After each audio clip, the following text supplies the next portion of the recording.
এরপরে আসছি ওই নারী জাহান্নামী যে নারী স্বামীর বিনা অনুমতিতে বাড়ির বাইরে প্রবেশ করে।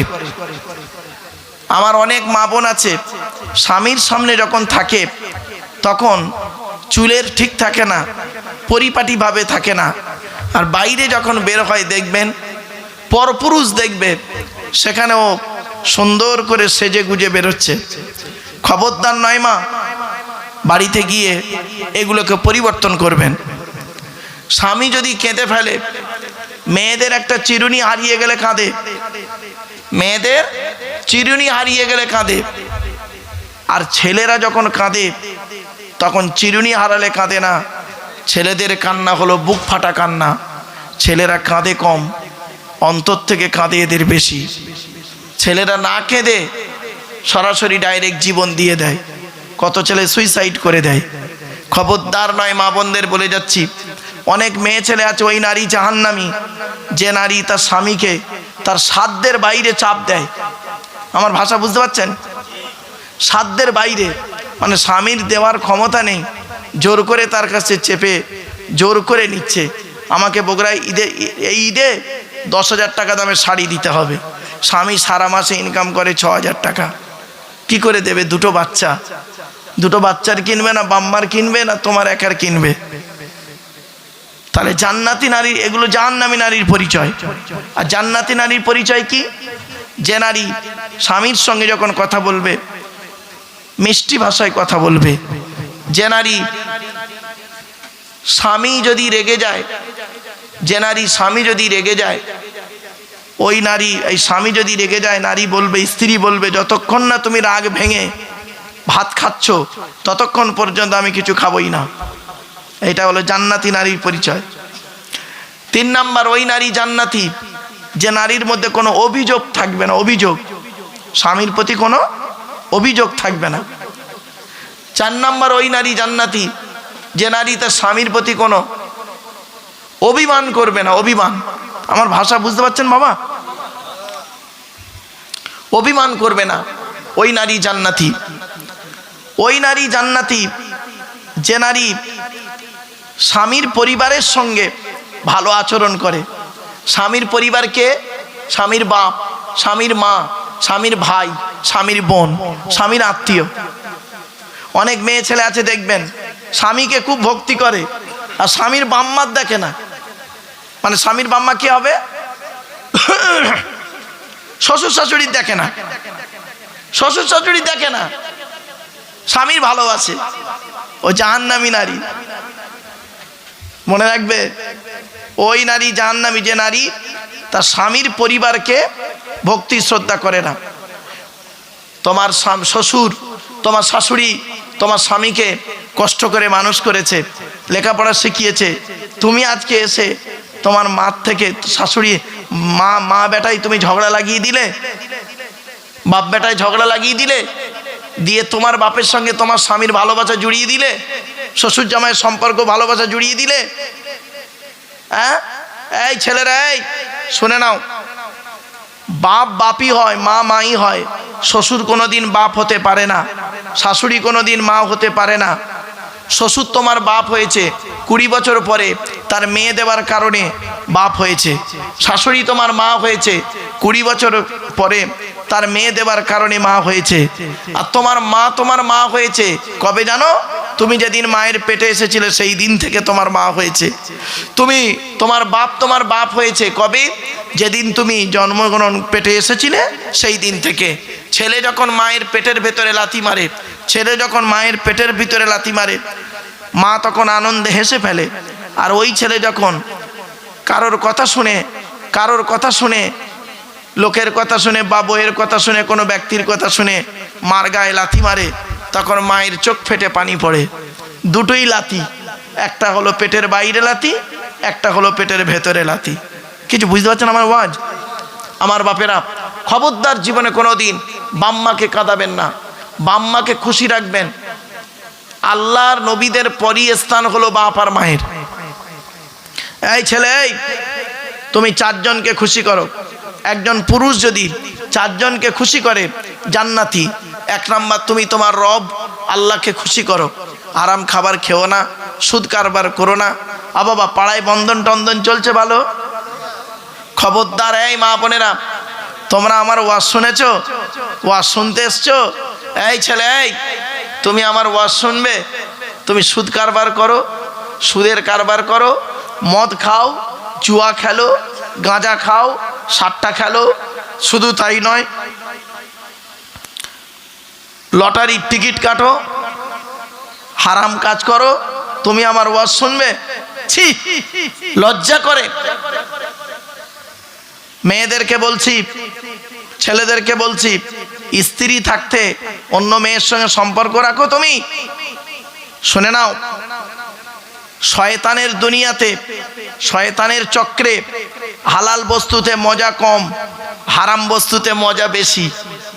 আর আল্লাহর রহমতের দুনিয়াতে হালাল বস্তুতে ডবল মজা, হারাম বস্তুতে মজাই নেই। ছোট্ট একটা উদাহরণ দিচ্ছি, নিজের স্ত্রী আর পরের স্ত্রী পার্থক্য কি শুনবেন? শুনে নিন। নিজের স্ত্রী হলো, নিজের বউ হলো নিম পাতা। কি বললাম বাবা? আচ্ছা, নিম পাতা খেলে টক লাগে না মিষ্টি লাগে? তেতো লাগে। তো নিজের বউ হলো নিম পাতা। যদি দুটো কথা বলে সহ্য করে নিও, দেখবে ঠিক সংসারটা ভালো চলবে। নিজের বউ হলো নিম পাতা। আর তিতো কাদের উপকার বাবা? যাদের সুগার আছে, সুগার রোগীদের তিতো খুব উপকার। তো নিজের স্ত্রী হলো নিম পাতা, যত খাবে তত সুগারটা কমবে, শরীরের ময়লা রক্তগুলো পরিষ্কার হবে। আর পরের বউ হলো রসগোল্লা, পরের বউ হলো রসগোল্লা, যত খাবে তত সুগার চচ্চড় করে বাড়বে, অর্থাৎ জাহান্নামের দিকে ছুটবে। কিছু বুঝতে পারছো না? অতএব নিজের বউকে মূল্যায়ন করো, পরের বউকে মূল্যায়ন করো না। তুমি পরের বউ দেখে আনন্দ পাবে, পরের বউয়ের মধ্যে যা যা আছে তোমার স্ত্রীর মধ্যে তাই তাই আছে। তুমি তোমার স্ত্রীর সঙ্গে ভালো আচরণ করো, ভালো ব্যবহার করো। তোমার স্ত্রী তোমার মুখের পানে চেয়ে, তোমার মুখের পানে চেয়ে তোমার স্ত্রী সব ছেড়ে চলে এসছে, ঠিক না বে ঠিক? বাপ ছেড়েছে, মা ছেড়েছে, ভাই ছেড়েছে, বোন ছেড়েছে, জন্ম ভিটেটাও ছেড়ে দিয়েছে, ছেড়ে দিয়ে তোমার কাছে এসছে। অনেক শাশুড়ি আছে দেখবেন, নিজের মেয়েকে খাইয়ে নিয়ে ঘরের ভেতর ঢুকে বলল, বৌমা পরের মেয়ে খেয়েছে কি তা খবর নিল না। এই শাশুড়ি মায়েরা শুনে নিন, আপনি পরের মেয়ে বৌমাকে যদি আপন করতে না পারেন, তাহলে মনে রাখবেন আপনারও আল্লাহ মেয়ে দিয়েছে, লোকের বাড়ি বৌমা হয়ে যাবে, আল্লাহর তরফ থেকে গজব পড়বে, বলতে আর হবে না। অনেক ননদ আছে দেখবেন, ভাইয়ের কানে কামড়াচ্ছে যাতে ভাই ভাবিকে মারে, এই ধান্দা করে। এই যুবতী বোনেরা শুনে নাও, ঘুঁটে পড়ে গোবর হাসে, ঘুঁটে বলে তোরও একদিন আছে। তুমি ভাবি পরের মেয়েকে যদি আপন করতে না পারো, আল্লাহ তোমারও একদিন লোকের বাড়ি ভাবি করে নিয়ে যাবে, আল্লাহর তরফ থেকে গজব পড়বে, বলতে আর হবে না। অনেক বৌমাও আছে দেখবেন ডেঞ্জার, স্বামীর ইনকাম বেশি, স্বামীটাকে নিয়ে, ছেলেটাকে মেয়েটাকে নিয়ে খালি আলাদা খাবার ধান্দা করছে। একই দিয়ালের এপারে স্বামী স্ত্রী ছেলে মেয়েকে নিয়ে মুরগির গোস্ত দিয়ে ভাত খাচ্ছে, আর দিয়ালের ওপারে শ্বশুর শাশুড়ি আলু ভর্তা ডাল খাচ্ছে। ওই বৌমার একটু বিবেকে বাঁধলো না যে আমার বাম্মা যদি থাকতো আমি গোপনে এক পিয়ালা তরকারি দিয়ে আসতাম। এই বৌমা, তুমি মুফতি সাহেবের মেয়ে হও, হাজি সাহেবের মেয়ে হও, তুমি যদি তোমার শ্বশুর শাশুড়িকে নিজের বাম্মার মতো ভক্তি শ্রদ্ধা করতে না পারো, তোমার মতো বৌমাও হলো জাহান্নামী। ইসলাম কোনোদিন এক পেশে কথা বলে না। আল্লাহ রসুল বলেছেন 3 ব্যক্তিরই দোয়া আল্লাহর দরবারে কবুল হয়। 1 নম্বর হলো সালাসু দাওয়াতিন মুস্তাজাবাতিন লা শাক্কা ফিহি, দাওয়াতুল মাজলুম, অত্যাচারকৃত মানুষের দোয়া আল্লাহর দরবারে কবুল হয়। 2 নম্বর ওয়া দাওয়াতুল মুসাফিরি, মুসাফিরের দোয়া আল্লাহর দরবারে কবুল হয়। 3 নম্বর হলো ওয়া দাওয়াতুল ওয়ালিদি আলা ওয়ালাদিহি, কোনো বাপ আর মা যদি নিজের কলিজার টুকরা সন্তানের জন্য দোয়া চেয়ে যায়, বিদ্যুতের থেকে দ্রুত গতিতে বাম্মার দোয়াটা আল্লাহর দরবারে কবুল হয়ে যায়। অতএব আমি আপনাদের বলে যাচ্ছি, বাম্মাকে কোনোদিন কাঁদাবেন না। বাপ আর মা হলো অমূল্য রত্ন। আল্লাহর কোরআন বলছে, কোন পুরুষ, এই যুবক ছেলে, তুমি পৃথিবীতে চারজনকে খুশি করো জান্নাতি। 1 নাম্বার পুরুষ, তুমি তোমার রব আল্লাহকে খুশি করো। আল্লাহ কোরআনে যেভাবে চলতে বলেছে সেইভাবে চলো। হারামকে বর্জন করো, হালালকে গ্রহণ করো। পাপ কাজ থেকে দূরে সরে থাকো। মানুষের উপকার করতে না পারলে ক্ষতি করতে যাবে না। মনে রেখো, আল্লাহ ছাড় দেয়, ছেড়ে দেয় না। 2 নাম্বার হলো তুমি তোমার পিতামাতার সঙ্গে তুমি তোমার রব নবীকে খুশি করো। 1 নাম্বার তুমি তোমার রব আল্লাহকে খুশি করো। 2 নাম্বার তুমি তোমার নবীকে খুশি করো। নবীকে খুশি করো। নবী যেভাবে খেয়েছে তুমি সেইভাবে খাও। নবী যেভাবে চলেছে সেইভাবে চলো। নবী যেভাবে ঘুমিয়েছে সেইভাবে ঘুমাও। নবী যেভাবে ব্যবসা করেছে সেইভাবে ব্যবসা করো। নবী যেভাবে রাজনীতি করেছে সেইভাবে রাজনীতি করো। নবীজি যেভাবে জীবনযাপন করেছে তুমি সেইভাবে জীবনযাপন করো। নবীজি যেভাবে তার স্ত্রীদের সঙ্গে আচার আচরণ করেছে তুমি সেইভাবে তুমি তোমার স্ত্রীর সঙ্গে সেইরূপ আচরণ করো। তুমি স্বামী তোমার স্ত্রীর প্রতি অত্যাচার করবে, আল্লাহর তরফ থেকে গজব পড়বে। অনেক স্বামী আছে দেখবেন স্ত্রীকে মারধর করে, স্ত্রীকে গালিগালাজ করে, স্ত্রীকে খুব বাজে বাজে কথা বলে। খবরদার বলবেন না। স্ত্রীর পিতামাতার গালি দেওয়া হারাম। স্ত্রীর পিতামাতা কে বাবা? শ্বশুর শাশুড়ি। শ্বশুর শাশুড়ির গালি দেওয়া হারাম। খবরদার কোনোদিন শ্বশুর শাশুড়ির গালি দেবেন না, আল্লাহর নবী নিষেধ করেছেন। 3 নাম্বার হলো তুমি তোমার বাপ জন্মদাতা বাপকে খুশি করো। বাপকে জীবনে কাঁদাইও না। মনে রেখো, আল্লাহ পাক কোরআনে বলেছেন ইয়াসআলুনাকা মাযা ইউনফিকুন কুল মা আনফাকতুম মিন খায়রিন ফালিল ওয়ালিদাইনি ওয়াল আকরাবিন। আল্লাহ পাক বলছেন কি, যে নবী তোমাকে ওরা প্রশ্ন করছে টাকা পয়সা কোথায় ব্যয় করলে আল্লাহ খুশি হবে। নবী তুমি বলে দাও কুল মা আনফাকতুম মিন খায়রিন ফালিল ওয়ালিদাইনি ওয়াল আকরাবিন। আল্লাহ পাক বলছেন নবী তুমি বলে দাও যে টাকা পয়সা যদি খরচা করতে হয় তোমাদের বাপ আর মায়ের পিছনে পয়সা ব্যয় করবে, আল্লাহ খুশি হয়ে যাবে। শোনো বাবা, গাছের প্রথম ফলটা জন্মদাতা বাপ আর মাকে খাওয়াবে। মাসের প্রথম মাইনেটা বাম্মার হাতে তুলে দেবে। দেখবে তোমার পয়সা তোমার বাম্মা কোনোদিন অযথা নষ্ট করবে না। মনে রাখবেন, বাপ আর মা এমন জিনিস। বাবা আমি নিজে তার ভুক্তভোগী গো বাবা। আমার মাইনে তুলতো আমার আব্বা, আমার মাইনে তুলতো আমার আব্বা। শুধু তাই নয়, আমার এটিএম কার্ড আমার আব্বাই ব্যবহার করত। শুধু তাই নয়, আমার সব কিছু আমার বাপ আর মায়ের অবদান। তাদের ঋণ আমি শুধতে পারবো না। আজ তারা পৃথিবীতে নেই, অন্ধকার নীরব নগরে চলে গেছে। বাবা এখানে একটা কথা বলি, অনেকে আছে বাম্মা মরে গেছে, বাম্মার জন্য তুমি কি করেছো? অনেকের বাম্মা জীবিত আছে, জীবিত বাম্মার জন্য তুমি কি করছো? শুনে রেখে দাও, সকালবেলা ঘুম থেকে উঠে বাপ আর মায়ের খবর নেবে। আব্বা কেমন আছো? মা তুমি কেমন আছো? তোমার কি লাগবে বলো, কি করতে হবে বলো। দেখবে ওই বাম্মা তোমার কলজে ফেটে দোয়া চাইবে। আমি আব্দুল্লাহ খিল মারুফ আমার হাতে 500 টাকার নোট দিয়ে দোয়া চাইবেন, দোয়া কবুল হবে কি তা জানি না, তবে এতটুকু বলতে পারি আপনার জন্মদাতা বাপের হাতে 50 টাকার নোট দিয়ে খালি বলবেন আব্বা এটা চা খাবে, তো বাপ করবে কি টাকাটা নিয়ে আকাশের দিকে চাইবে, চোখ ফেটে পানি পড়বে, অন্তর থেকে দোয়া চাইবে।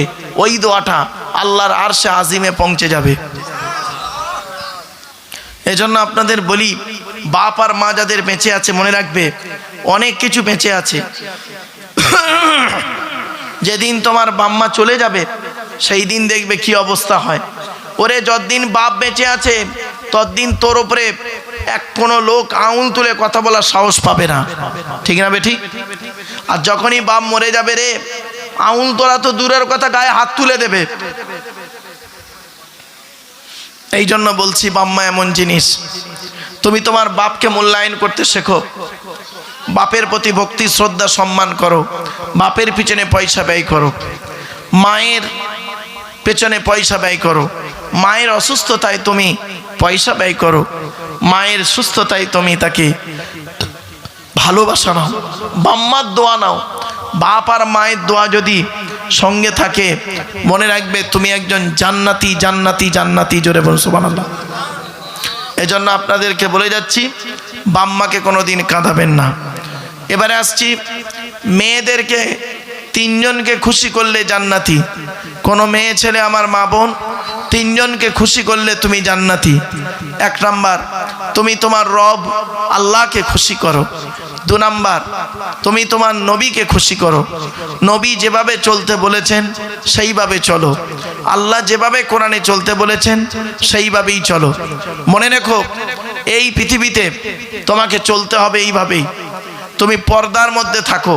মা বোনেদের বলি, 5 রকম পোশাক পরা হারাম। করকম মেয়েদের 5 রকম পোশাক পরা হারাম। 1 নাম্বার, টাইট ফিট পোশাক পরা মেয়েদের হারাম। টাইট ফিট পোশাক বোঝেন তো? তো টাইট ফিট পোশাক পরতে পারো, তার উপরে কাপড় বা চাদর দিয়ে ঢেকে নিতে হবে।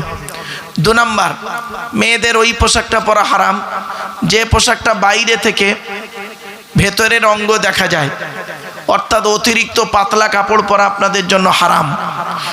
পাতলা কাপড় পরবেন না মায়েরা বোনেরা, একটু মোটা মোটা কাপড় পরবেন। 3 নাম্বার, মেয়েদের ওই পোশাক পরা হারাম যে পোশাকটা বেধর্মীদের মতো পোশাক। তুমি যে ধর্মের মহিলা, অন্য ধর্মের পোশাক পরা তোমার জন্য হারাম। 4 নাম্বার, মেয়েদের ওই পোশাক পরা হারাম যে পোশাকটা বিপরীত লিঙ্গের মতো, অর্থাৎ কোনো মেয়ে ছেলে বেটা ছেলের পোশাক পরতে পারবে না, কোনো বেটা ছেলে মেয়ে ছেলের পোশাক পরতে পারবে না। মেয়েদের ওই পোশাক পরা হারাম যে পোশাকটা হলো বিপরীত লিঙ্গকে আকর্ষণ করে। বিপরীত লিঙ্গকে আকর্ষণ করে। অনেক মেয়ে ছেলে আছে দেখবেন, রাস্তার ধারে কল থাকে, ওই কলে গোসল করে হেঁটে হেঁটে বাড়ি যাচ্ছে রাস্তার উপর দিয়ে। খবরদার নয়, কোনো মেয়ে ছেলে ভিজে কাপড় পরে যদি রাস্তা দিয়ে যায়, এত বিচ্ছিরি লাগে। খবরদার, এটা হারাম, এটা হারাম, হারাম। মা বোনেদের বলি, মায়েরা বোনেরা এগুলোকে পরিবর্তন করুন। নামাজ আপনাকে পড়তেই হবে, রোজা আপনাকে করতেই হবে, তবে বিশেষ কারণ ছাড়া।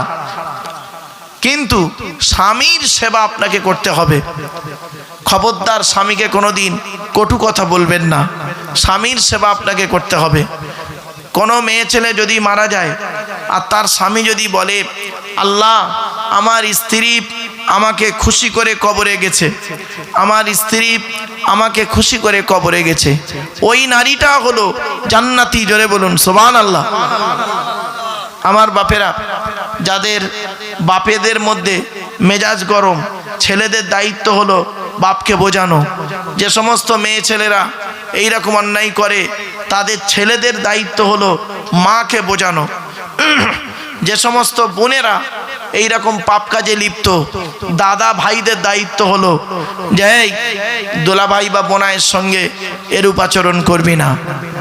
মেয়ে যদি হয় কোনো এরকম নোংরা মেয়ে, তাহলে আপনাদের দায়িত্ব হলো কি, নিজের মেয়েকে বলা, এই জামাইয়ের সঙ্গে এরমভাবে কথা বলবি না। স্বামী স্ত্রী যখন খাবেন, এক বাসনে খাবেন, এক বালিশে শোবেন, এক বালিশে ঘুমাবেন মাথা রেখে, এক বাসনে খাবেন, আল্লাহ খুশি হবে। স্বামী স্ত্রীর জন্য অপেক্ষা করবে, স্ত্রী স্বামীর জন্য অপেক্ষা করবে একসঙ্গে। এটাই হলো ভালোবাসা। আল্লাহ রসুল বলেছেন, আল্লাহ রসুল বলেছেন, শুনে রেখে দিন, আল্লাহর নবী যখন মদিনার বাজারে, আল্লাহর নবী যখন মক্কায় ইসলাম প্রচার করতেন, অনেক রাত হতো আসতে, তখন নবীজি করতেন কি, নবীর স্ত্রী আম্মা জান খাদিজা করতেন কি জানেন? নবীর স্ত্রী আম্মা জান খাদিজা করতেন কি, উনি দেয়ালে হেলান দিয়ে, দরজায় হেলান দিয়ে দাঁড়িয়ে দাঁড়িয়ে আল্লাহ আল্লাহর জিকির করতেন স্বামীর অপেক্ষায়, যতক্ষণ না আমার রসুল বাড়ি আসছেন। আমার মা বোনদের বলি, মায়েরা বোনেরা, স্বামীর জন্য অপেক্ষা করবেন, আল্লাহ খুশি হবে। স্বামীর জন্য সাজবেন, স্বামীকে খুশি করার জন্য, স্বামী যাতে খুশি হবে সেইভাবে তুমি শরীয়ত সম্মত কাজগুলো করবে। আল্লাহর নবীর বেটি ফতেমা, আল্লাহর নবীর ছোট কন্যার নাম ফতেমা, তো আলীর সঙ্গে বিয়ে দিলেন। যেদিন ফতেমাকে স্বামীর বাড়ি পাঠাচ্ছেন, যেদিন স্বামীর বাড়ি যাচ্ছেন ফতেমা নবীকে বলছেন, আব্বাজান আজ আমি শ্বশুর বাড়ি যাচ্ছি, তো দয়া করে একটু আপনি বলুন আমি কিরূপ আচরণ করব, কেমন ভাবে চলবো, কিরূপ আচরণ করব, কেমন ভাবে চলবো। তো তখন নবীজি বললেন, ফতেমা আলীকে দ্বিতীয়বার ডাকতে যেন না হয়, আলীকে দ্বিতীয়বার ডাকতে যেন না হয়। আপনি পারবেন? আপনার মেয়েকে তো বিয়ে দিয়েছেন, তা আপনার মেয়েকে যেদিন বিয়ে দিয়েছেন কি করেছেন? আপনি হাউমাউ করে গলা জড়িয়ে কেঁদেছেন, আর নবীজি এরকম হাউমাউ করে কাঁদেনি। নবীজি মেয়েকে বলছে, ফতেমা আলীকে দ্বিতীয়বার ডাকতে যেন না হয়।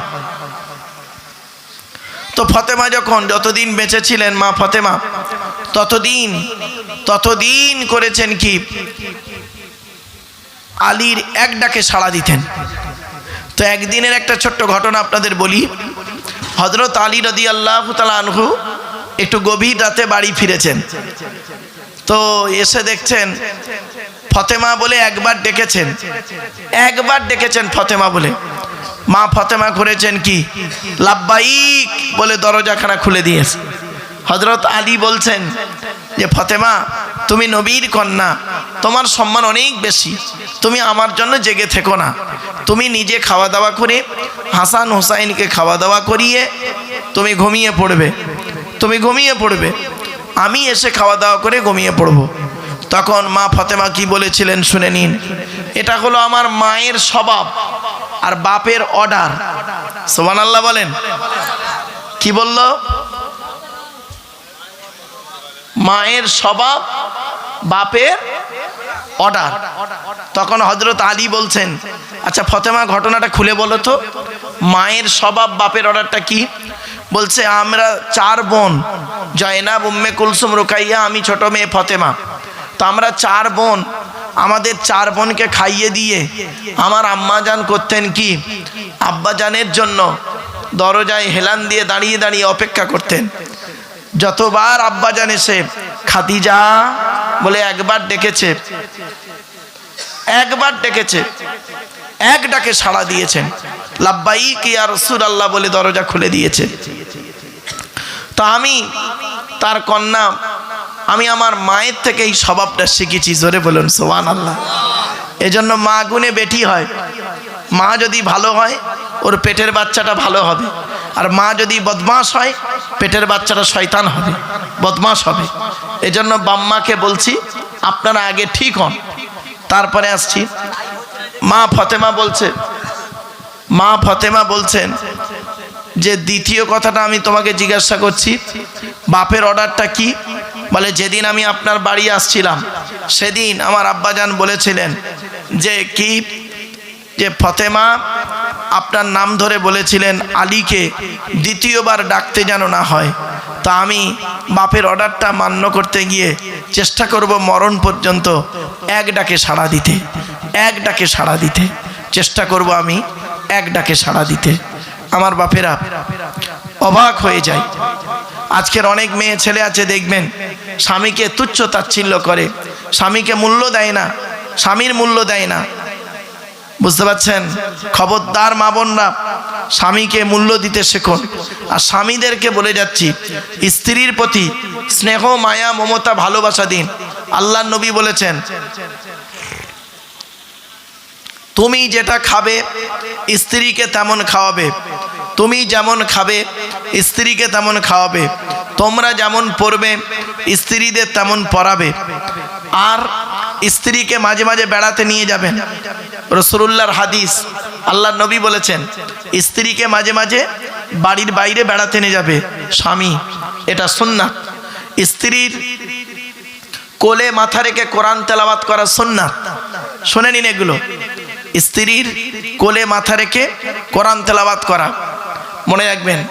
শুধু তাই নয়, আর স্ত্রীরও উচিত স্বামীকে স্বামীর মাথাটা তার কোলে নিয়ে ভালো ভালো কথাগুলো তাকে বোঝানো। যে পাপ কাজ করো না, মদ খেও না, সুদ খেও না, ঘুষ খেও না, মদ খেও না, সুদ খেও না, হারাম খাবার খাওয়াইও না, হারাম খাবার খাওয়াইও না। আমরা ডাল ভাত খাবো তাও বিয়াচ্ছা, হালালের ডাল ভাতই ভালো হারামের বিরানি ভাতের থেকে, হারামের বিরানি ভাতের থেকে হালালের ডাল ভাতটাও ভালো। সেজন্য আপনাদেরকে আমি বলি, কথাগুলো একটু মাথায় রাখুন। বাপেরা যে যেখানে আছেন দয়া করে মেহেরবানি করে একটু চলে আসেন, দোয়া হবে, আখেরি দোয়া হবে। আপনাদের আমি সময় নষ্ট করব না, শীতের রাত, আপনারা বাড়ি যাবেন। আসুন একটু নবী শানে দাঁড়িয়ে বাবা একটু সালাত ও সালাম পাঠ করব। ইয়া নবী,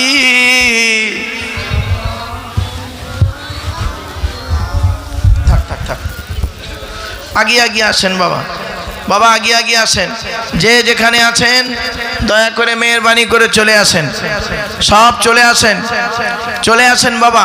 বাবা একটু আগিয়ে এসো না বাবা আমার, বাবা একটু আগিয়ে আগিয়ে এসো বাবা, একটু আগিয়ে আগিয়ে এসো, আগিয়ে আগিয়ে চলে আসেন।